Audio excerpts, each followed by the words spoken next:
ಆತ್ಮೀಯರೇ, ನನ್ನ ಹಳೆಯದೊಂದು ಶಾಯರಿ ಪ್ರಸಂಗ. ಗಂಡ ಹೆಂಡತಿ ಜಗಳವಾಡಿಕೊಂಡು ಗಂಡ ಆತ್ಮಹತ್ಯೆಗೆ ತೆರಳುತ್ತಾನೆ. ಅಲ್ಲಿ ಯೋಚಿಸುತ್ತಾನೆ, ಹೊಳೆ ದಂಡೆಯ ಮೇಲೆ ನಿಂತು ಜಿಗಿದು ಸಾಯುವ ಮುನ್ನ ನಾನವಳ ನೆನೆದೆ.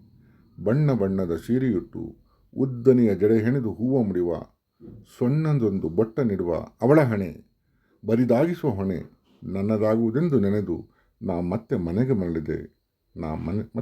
ಮರಳಿದೆ. ನನ್ನ ಹೆಣದ ಮೇಲೂ ಅವಳ ಶಾಪ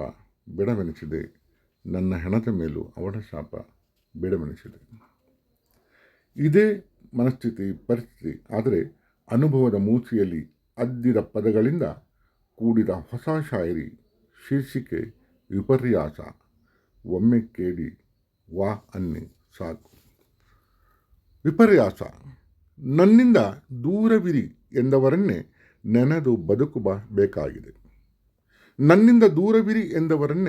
ನೆನೆದು ಬದುಕಬೇಕಾಗಿದೆ.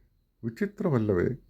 ಅವಮಾನಿಸಿದವರನ್ನೇ ಅವಲಂಬಿಸಿ ಅವರಿಗಾಗಿಯೇ ಬದುಕಬೇಕಾಗಿರುವುದು ವಿಪರ್ಯಾಸ.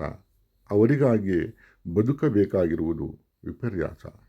ಕೇಳಿದ್ದಕ್ಕೆ ಧನ್ಯವಾದ. ನಿಮ್ಮ ಮುಗ್ಧ ಬೇಗ್.